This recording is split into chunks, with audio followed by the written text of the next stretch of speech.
Hi students, आज के नए वीडियो में आपका स्वागत है।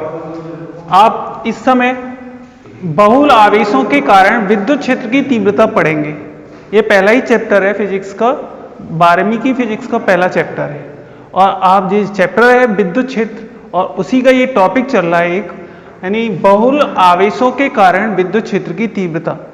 अब देखो, बहुल आवेशों के कारण, जैसे आपने पढ़ा था बहुल आवेशों के कारण विद्युत बल, अब यहां पे विद्युत क्षेत्र की तीव्रता, यह भी अध्यारोपण के सिद्धांत पर आधारित है। इसका अर्थ है बहुल आवेशों के कारण किसी बिंदु पर विद्युत क्षेत्र की तीव्रता सभी आवेशों के कारण उत्पन्न उस बिंदु पर विद्युत क्षेत्र की तीव्रताओं के सदिश योग के बराबर होता है।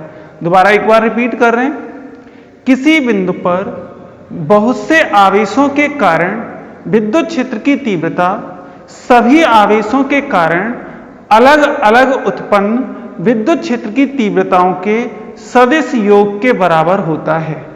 जैसे मान लो कि एक मूल बिंदु ये है, यहां पर अनेक आवेश हैं, एक आवेश इधर है, एक आवेश इधर है, एक आवेश इधर है, एक आवेश इधर है। ये मूल बिंदु है, इसे O से प्रदर्शित करते हैं। अब यहां से हमें इस बिंदु पर विद्युत क्षेत्र की तीव्रता ज्ञात करनी है। यह एक बिंदु है P है, और इस पर आपको विद्युत क्षेत्र की तीव्रता ज्ञात करनी है जो अनेक आवेशों से घिरा है। 1 2 3 4, वैसे अनेक हो सकते हैं, n आवेश हो सकते हैं। तो देखो, ये मूल बिंदु है, इससे इसकी जो दूरी है वो यहां से यहां तक की जो डिस्टेंस है, इसको r मान लें हम, r है। और यहां से यहां तक r1 वेक्टर, यहां से यहां तक r2 वेक्टर, यहां से यहां तक r3 वेक्टर। इस पर q1 आवेश, इस पर q2 आवेश, इस पर q3 आवेश,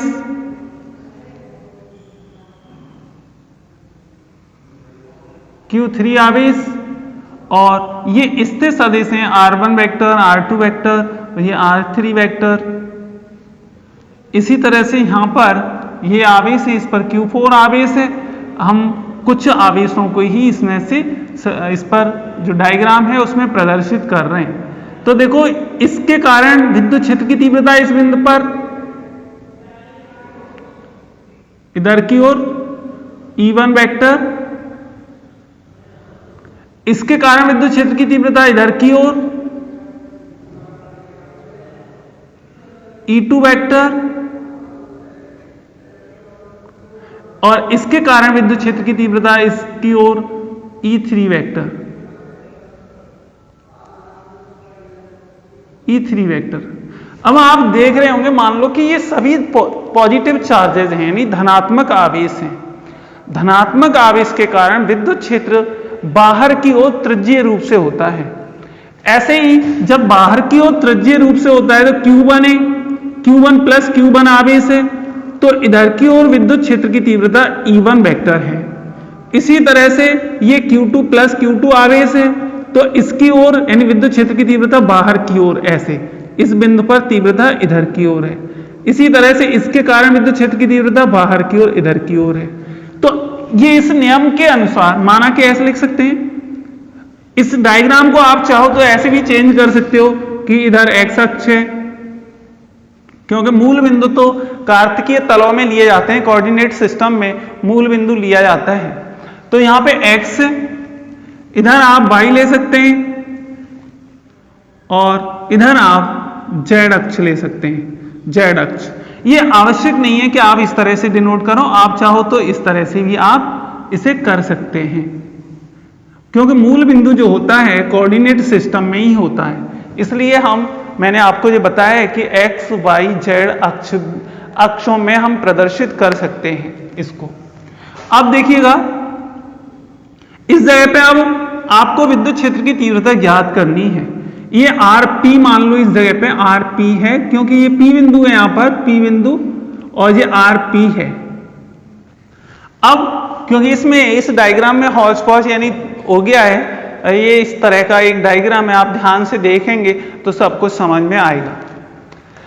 माना कि इसकी थ्योरी शॉर्ट है, कोई ज्यादा टफ नहीं है। माना कि Q1, Q2, Q3, Q4 and so on Qn आवेशों का एक निकाय है,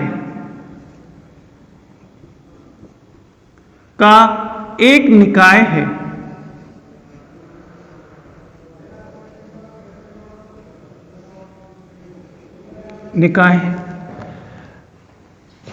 इन आवेशों के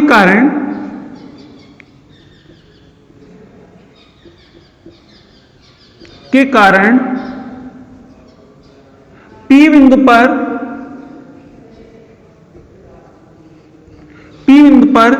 परिणामी विद्युत क्षेत्र की तीव्रता,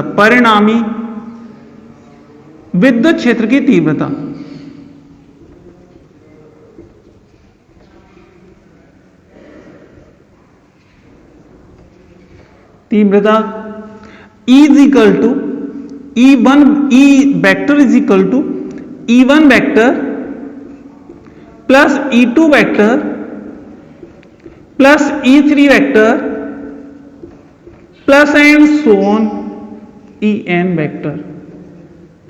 क्योंकि अध्यारोपण का सिद्धांत बहुल आवेशों के कारण बल और बहुल आवेशों के कारण विद्युत क्षेत्र की तीव्रता लगभग समान है।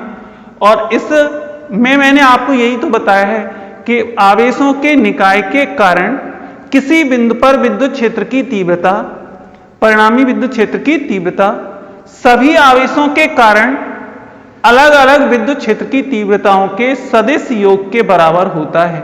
तो यह सदिश योग के बराबर होता है। अब P बिंदु पर Q1 आवेश के कारण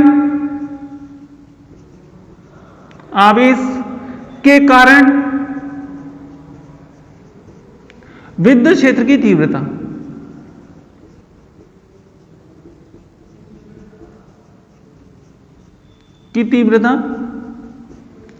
E1 vector is equal to 1/4/ε0 और यहां पे आ जाएगा Q1/R।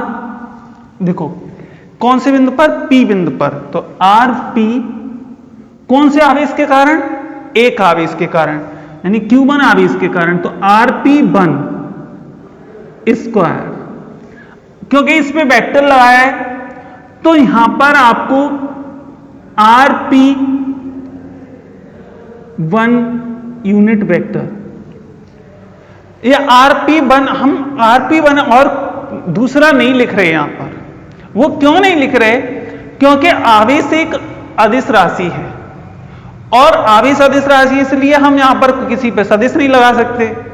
तो फिर हमें यहां पे इकाई सदिश लेना पड़ता है, जो विस्थापन या n कैप या तो देखो I cap, J cap, K cap, n cap, या विस्थापन जो होगा, दूरी जो होगी, उस पर कैप लगाकर प्रदर्शित करते हैं। अब I कैप तो x अक्ष होता, x अक्ष पर काम कर रहे होते तो I कैप लगा देते, y अक्ष पर काम कर रहे होते, z अक्ष पर काम कर रहे होते तो J या K कैप लगा देते। लेकिन और अविलंबित स्थिति में काम कर रहे होते तो n कैप लगा देते। पर यहां पर R विस्थापन यानी दूरी है हमारे पास, तो हम इस पर ही कैप लगाएंगे। इसी तरह से सिमिलरली P बिंदु पर विद्युत क्षेत्र की तीव्रता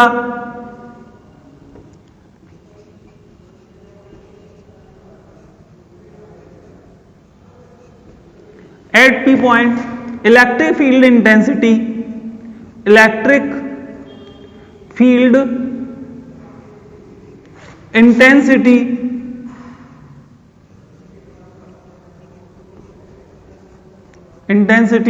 due to Q2 charge,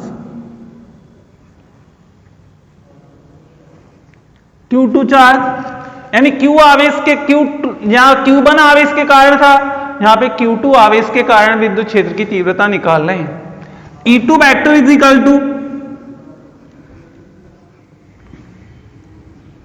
1/4 pi epsilon naught Q2 upon देखो Rp2 का होल स्क्वायर और Rp2 cap.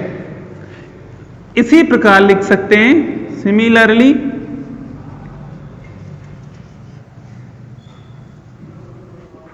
E3 is equal to 1/4 pi epsilon naught Q3 upon Rp3 का स्क्वायर Rp3 कैप। अब देखिएगा इसको और आगे हम डिफाइन कर सकते हैं इसी तरह से and so on. En is equal to 1/4 pi epsilon naught Qn upon R square Pn Rpn cap. अब देखो अध्यारोपण के सिद्धांत से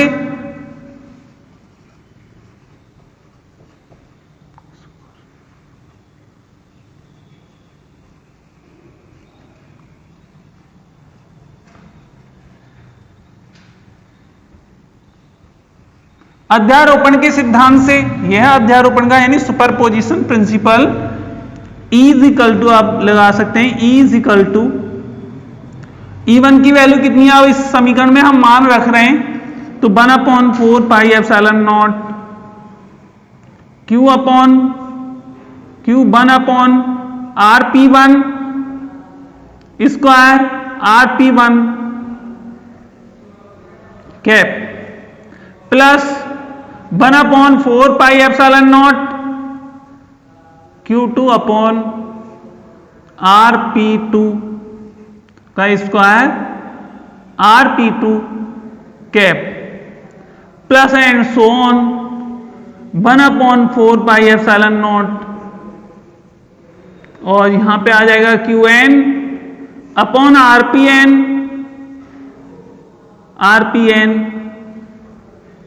n स्क्वायर Rpn कैप। अब देखिएगा इससे कॉमन जो आ रहा है ना उससे कॉमन कर लेंगे 1/4 पाई एप्सिलॉन नॉट कॉमन आ गया। जो बच रहा है उसके लिए देखो सिग्मा लगा दो, जोड़ी तो है ना, आप सिग्मा लगा सकते हैं। सिग्मा मीन समेशन मतलब जोड़। ये हो जाएगा Q अपॉन आर पी और स्क्वायर आर पी कैप। पर आप देखिएगा ये 1 और 2 3 4 कहां चले गए, n। यहां पर n लिख देंगे हम, यहां पे i लिख देंगे, i इंटीजर 1 2 3 जो होता है वो इंटीजर होता है, इसलिए i लिखा जा सकता है, i या j।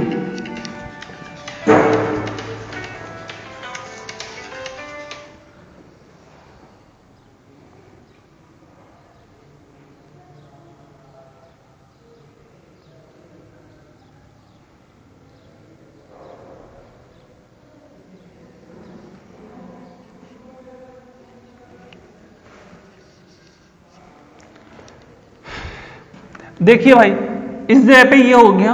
अब ये i इंटीजर होता है, इंटीजर होता है तो i की वैल्यू हम जो रखते हैं वो इस तरह से रख सकते हैं। i कितने से शुरू हो रहा है, i इंटीजर का मान 1 से, और कितने तक चल रहा है लास्ट, n तक, ये n इस तरह से ये लिखा जाता है। ये बहुल आवेशों के कारण विद्युत क्षेत्र की तीव्रता है। इस तरह से ये टॉपिक था। ये फिजिक्स में इस चैप्टर में, फिजिक्स के इस चैप्टर में थ्योरेटिकल पोर्शन पूरा खत्म होता है। अब मैं आपको इसके फॉर्मूला, इस चैप्टर के कुछ फॉर्मूला बता रहा हूं, कुछ ट्रिक्स बता रहा हूं। तो देखते हैं फॉर्मूला इस चैप्टर में। ये सिंपल सा एक डेरिवेशन था, वो आपको मैंने समझाने का प्रयास किया है और मेरे को आता है समझ में कि आपकी समझ में भी आया होगा। अब देखिएगा,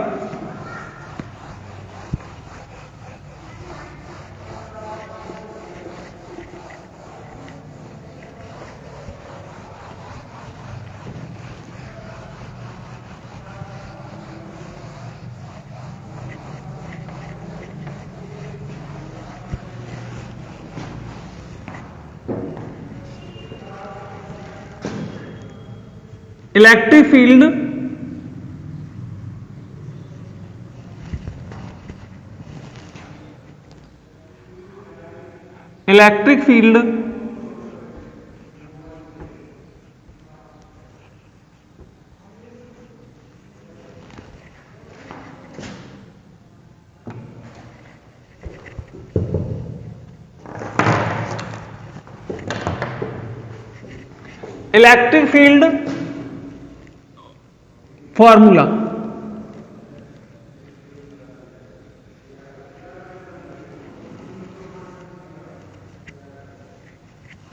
अब देखिएगा इसके फॉर्मूला क्या है। सबसे पहले आपने पढ़ा, जिसमें फॉर्मूला आया था वो क्वांटीकरण के सिद्धांत में आया था। क्वांटीकरण का सिद्धांत क्या था? एक तो पहले इसमें मूल आवेश बताया था मैंने आपको। मूल आवेश होता है, आवेश के न्यूनतम मान को मूल आवेश कहते हैं, जो एक इलेक्ट्रॉन या एक प्रोटॉन के बराबर होता है। आवेश के न्यूनतम मान को मूल आवेश कहते हैं, जो एक इलेक्ट्रॉन या प्रोटॉन के आवेश के बराबर होता है। यानी इलेक्ट्रॉन या, देखो ये मूल आवेश हो गया, ये इलेक्ट्रॉन या प्रोटॉन के आवेश, इलेक्ट्रॉन या प्रोटॉन के आवेश के बराबर होता है। और यहां पे ये हम n लिख देते हैं और ये एक आवेश है Q, इसे स्मॉल q से भी प्रदर्शित करते हैं। Q बराबर प्लस माइनस एन ई, जहां n is equal to 1, 2, 3 and so on, और E इज इक्वल टू जो होता है वो 1.6 इंटू 10⁻⁻⁹ कूलाम होता है। ये आवेश है, आवेश का मात्रक आप जानते हैं कूलाम होता है। दूसरा इसके बाद जो फॉर्मूला आया था वो कूलाम का नियम आया था। कूलाम के नियम के अनुसार दो आवेशों के मध्य लगने वाला आकर्षण या प्रतिकर्षण बल यानी विद्युत बल, जिसे कूलाम बल कहते हैं, दो आवेशों के मध्य लगने वाला विद्युत बल कूलाम बल, आकर्षण या प्रतिकर्षण बल 1/4πε0 Q1 Q2/r², यानी न्यूटन। इसकी मात्रक जो आपको यूज करना है वो न्यूटन है। इसे इस तरह से, ये तो एयर में है, एयर और वैक्यूम में है। यदि ये किसी माध्यम में होता तो ये फॉर्मूला इस तरह से हो जाता, Fm is equal to 1/4πε Q1 Q2/r², और ये न्यूटन।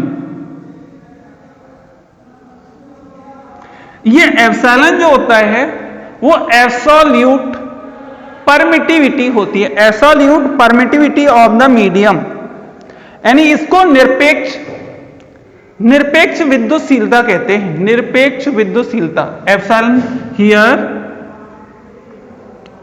एप्सिलॉन निरपेक्ष, एब्सोल्यूट बोलते हैं इसको, एब्सोल्यूट। ज्यादा इंग्लिश पर डिपेंड करते हैं, हम हिंदी के वर्ड निरपेक्ष या सापेक्ष ऐसा कुछ बोलते होंगे, लेकिन सापेक्ष एक रेस्पेक्ट भी होता है। यहां पे देखिएगा ये फॉर्मूला, एब्सोल्यूट विद्युतशीलता,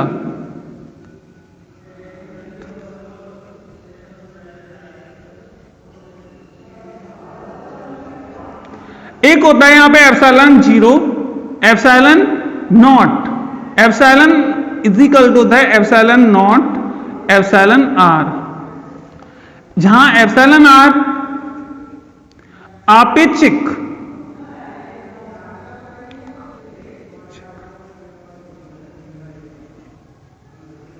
यानी रिलेटिव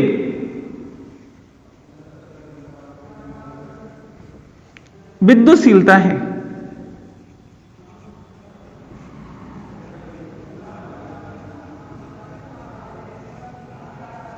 जिसे डाइलेक्ट्रिक कांस्टेंट कहते हैं, परावैद्युतांक कहते हैं। भाई इसके बाद हम जब भी 1/4 पाई एप्सिलॉन की वैल्यू लगाएंगे, 1/4 पाई एप्सिलॉन की वैल्यू लगाते हैं, वो 9 × 10⁹ न्यूटन मीटर स्क्वायर पर कूलम स्क्वायर लगाते हैं। एक थर्ड है, थर्ड फॉर्मूला, इसमें मैंने आपको एक रिलेशन बताया था, epsilon R is equal to कितना होता है, epsilon R is equal to F/Fm आया था, F/Fm।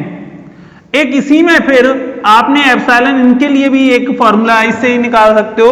अब epsilon R is equal to कितना होता है, ε/ε0, ε/ε0 भी लिख देते हैं। इसके बाद इसका कोई मात्रक नहीं होता। यदि एप्सिलॉन आर की वैल्यू निकालते हैं तो इसका कोई मान नहीं होगा, इसका कोई मान नहीं, मात्रक नहीं होगा। मान तो आएगा लेकिन मात्रक नहीं आएगा, यूनिट लेस। अब देखो चौथा फॉर्मूला है इसका। इसके बाद जो फॉर्मूला आया था वो विद्युत क्षेत्र की तीव्रता का आया था। विद्युत क्षेत्र की तीव्रता E is equal to F/Q, F/Q 0, लेकिन न्यूमेरिकल के लिए F/Q ही लगा देते हैं। इसका जो मात्रक होगा न्यूटन प्रति कूलम लगाएंगे आप। फिर यहां पे पांचवा फॉर्मूला आया था, एक बिंदु आवेश के कारण, एक बिंदु आवेश 0.4 बिंदु आवेश के कारण विद्युत क्षेत्र की तीव्रता।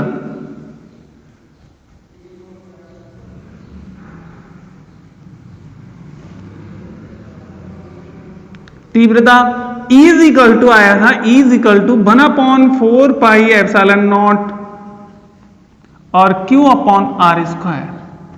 हम इसको सदैव इस तरह से लगाते हैं, E is equal to 9 × 10⁹ Q/r², formula के रूप में।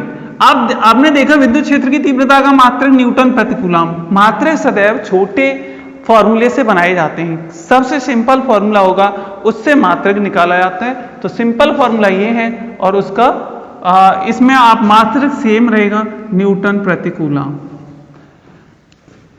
छठवां है इसके बाद, वो वाले लगने नहीं है, बहुल आवेशों के कारण विद्युत बल, बहुल आवेशों के कारण विद्युत क्षेत्र की तीव्रता, ये कहीं पे उपयोग नहीं होते। लेकिन इसके बाद है विद्युत ध्रुव। विद्युत ध्रुव का आघूर्ण, विद्युत द्विध्रुव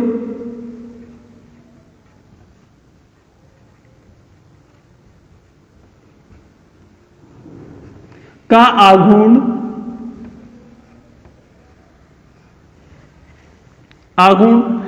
विद्युत ध्रुव का आघूर्ण P is equal to 2QA। इसका हम उपयोग जब करते हैं तो इस तरह से करते हैं, Q को अलग कर लेते हैं और 2A लगाते हैं। ये 2A दोनों आवेशों के बीच की दूरी होती है। इसका जो मात्रक होगा कूलम मीटर।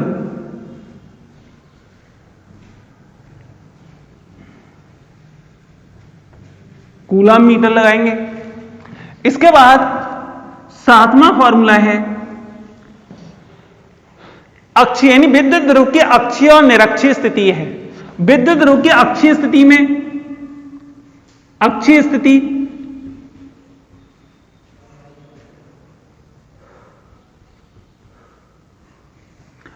स्थिति में इसे अनुदैर्ध्य स्थिति भी कहते हैं। अनुदैर्ध्य स्थिति, इसे अनुदैर्ध्य स्थिति भी कहा जाता है। इसमें विद्युत क्षेत्र की तीव्रता का सूत्र होता है E इज इक्वल टू अक्ष इज इक्वल टू 1/4πε0 P/2P/r³।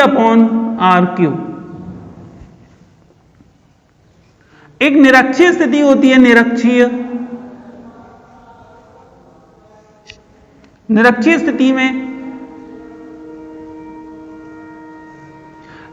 स्थिति को हम विषुवत रेखा भी कहते हैं और इसे हम अनुप्रस्थ स्थिति भी कहते हैं। अनुप्रस्थ, ये अनुदैर्घ्य, ये अनुप्रस्थ स्थिति कहते हैं। तो ई अक्ष निरक्ष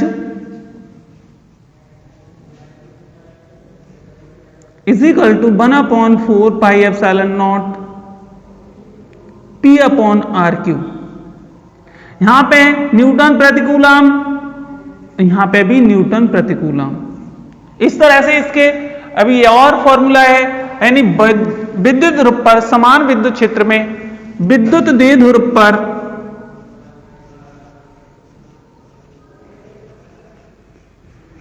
द्विध्रुव पर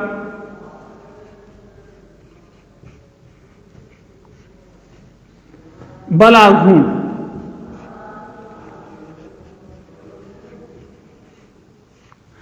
τ = P sin theta, P sin theta. इसमें भी दो स्थिति थी, सर्वाधिक स्थायी अवस्था थीटा = 0 पर स्थायी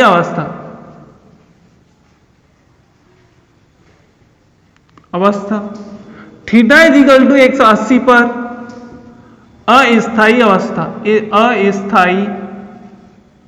अवस्था और थीटा = 90 डिग्री पर अधिकतम बलाघूर्ण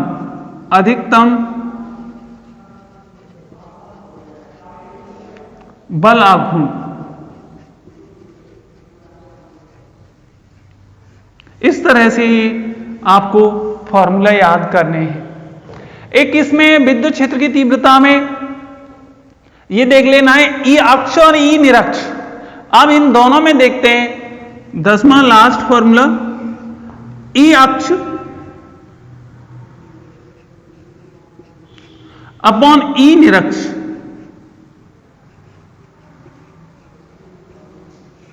इन दोनों फॉर्मूलाओं से देखें तो इसका इसमें भाग देंगे तो 2 बच जाएगा केवल।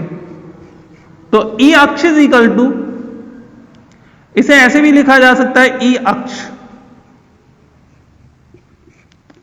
ई निरक्ष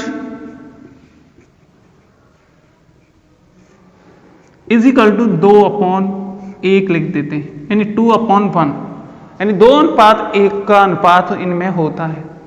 एक इसमें अब मैं आपको थोड़ा थोड़ा इसमें यह बताऊंगा कि किसने क्या किया था इस चैप्टर में।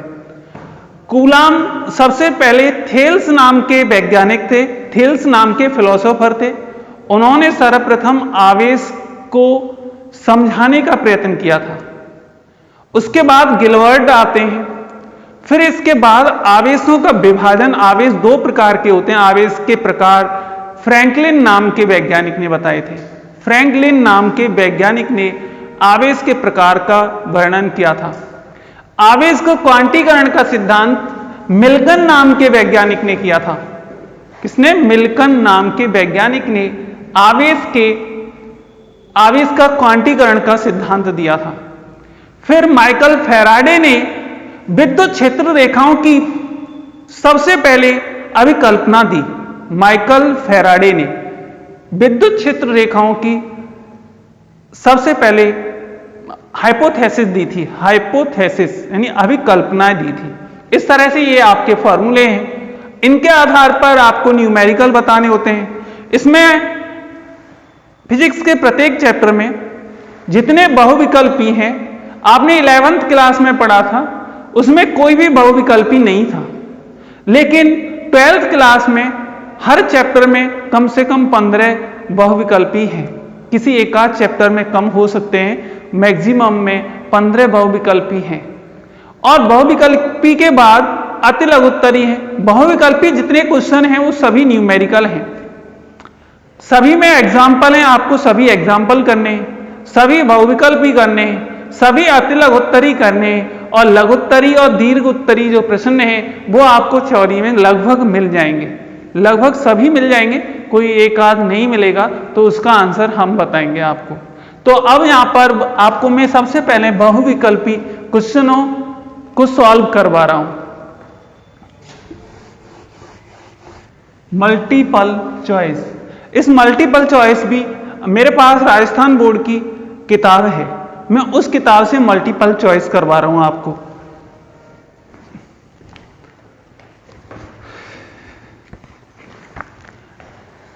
ये राजस्थान बोर्ड की बुक्स है, नोटबुक है यहाँ की, और इसके आपको बहुविकल्पी जो न्यूमेरिकल है सभी उनको मैं समझाने का प्रयत्न कर रहा हूं।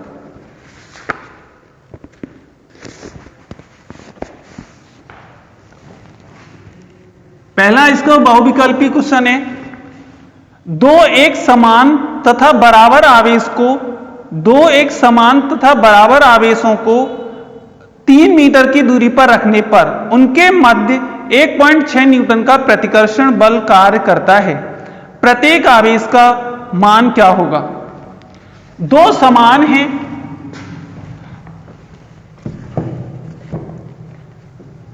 दो समान आवेश हैं, एक Q मान लो इसको और इसको भी Q मान लो आप, और इसके बीच की जो दूरी दे रखी है इसमें R इज इक्वल टू, ये दे रखा है 3 मीटर, 3 मीटर दे रखा है, और इनके बीच में जो बल दे रखा है वो 1.6 न्यूटन दे रखा है, न्यूटन दे रखा है, और ये Q की वैल्यू पूछ रहा है। तो आपके पास इसका फॉर्मूला है F is equal to 9 into 10 to raise power 9 इन कूलम बल, बल F is equal to 9 into 10 to raise power 9 Q1 Q2 upon R square. इस फॉर्मूले का हम उपयोग कर रहे हैं। F की value 1.6, 9 into 10 to raise power 9, Q1 की value Q into Q upon R की वैल्यू 3 स्क्वायर, 1.6 इंटू 9 इसका इधर कर लिया upon 9 into 10 to raise power 9, और ये रह गया Q स्क्वायर, ये सब नीचे आ गया, ये ऊपर चला गया, तो इससे ये कट गया। Q square is equal to 1.6 into 10 to raise power minus 9, Q is equal to 16 into 10 to raise power, यहां पे इसको हम हटा रहे हैं, जब इसको हटाएंगे तो यहां पे 10 कर लेंगे, अब Q इज अंडर रूट में हो जाएगा, जो हो गया 4 into 10 to raise power minus 5 coulomb. या तो ये आंसर होगा, या इसको ऐसा देखें हम माइक्रोन में भी, क्योंकि आवेश को माइक्रोन में भी प्रदर्शित किया जाता है, तो ऐसा कर लेते हैं इसमें आगे Q इज इक्वल टू, यहां पे एक 0 बढ़ा लेते हैं, 40 कर लेते हैं, और यहां पर आप 6 कर सकते हैं, इसका कोई फर्क नहीं पड़ा, और ये कूलम, एक माइक्रो कूलम बराबर होता है एक माइक्रो, यानी ये माइक्रोन में चेंज हो गया, इस जगह पे मैं 40 माइक्रो कूलम लिख सकता हूं। इस तरह से आपका ये आंसर होगा। इस बुक्स में थोड़ी सी प्रॉब्लम है कि माइक्रोन के चिन्ह पूरी किताब बुक में माइक्रोन का चिन्ह कहीं पे ही दे रखा होगा, और नहीं तो पूरी किताब में माइक्रोन के चिन्ह के स्थान पे जगह खाली छोड़ देता है। तो इसमें माइक्रोन के स्थान की जगह खाली है, पूरी बुक की बात कर रहा हूं मैं, इस पूरी बुक में किसी स्थान पे ही माइक्रोन लिखा होगा, अदरवाइज वो चिन्ह जगह खाली होगी, उसके स्थान की, वो चिन्ह की जगह खाली है। अब दूसरा क्वेश्चन है, क्वेश्चन नंबर 2, दो आवेशों के मध्य बल F है, दो आवेशों के मध्य बल F है, यानी दो आवेश हैं और इनके मध्य जो बल है वो F लग रहा है। एक मान लो Q आवेश है, इधर भी Q1 आवेश है, इधर Q2 आवेश मान लो, अपनी ओर से मान लिया, दो आवेश हैं, इनके मध्य बल F है। इनके मध्य की दूरी 3 गुना कर दी जाए, ये स्मॉल r है, और फिर कह रहा है यदि मध्य की दूरी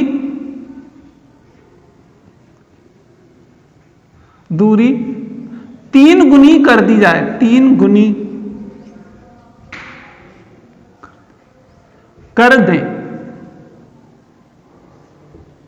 तब F बराबर F डैश बराबर पूछ रहा है। हम ऐसे कर सकते हैं, प्रथम स्थिति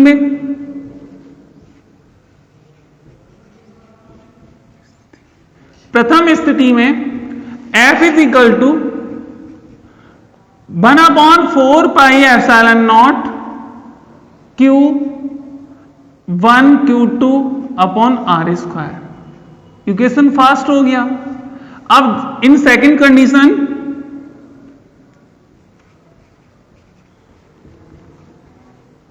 द्वितीय स्थिति में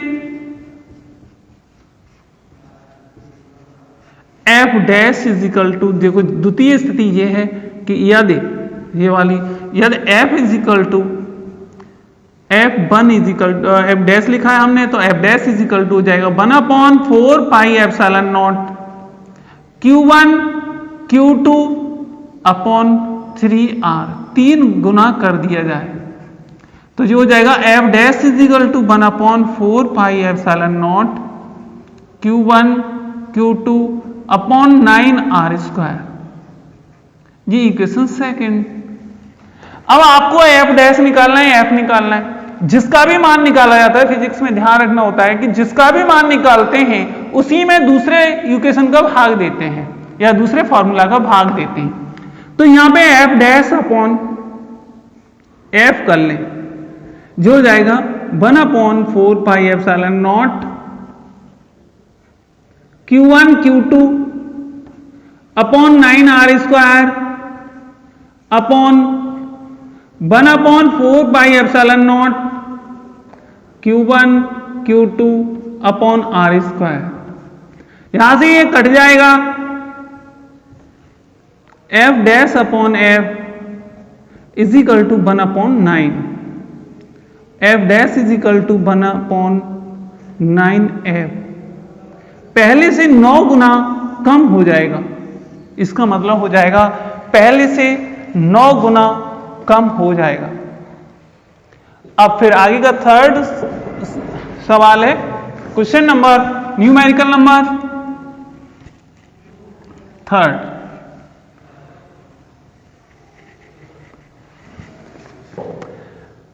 किसी वस्तु को 5 गुणा 10⁻⁻19 कूलाम से धन आवेशित किया जाता है। इसमें लिख रहा है कि Q इज इक्वल टू 5 गुणा 10⁻⁻19 कूलाम धन आवेश।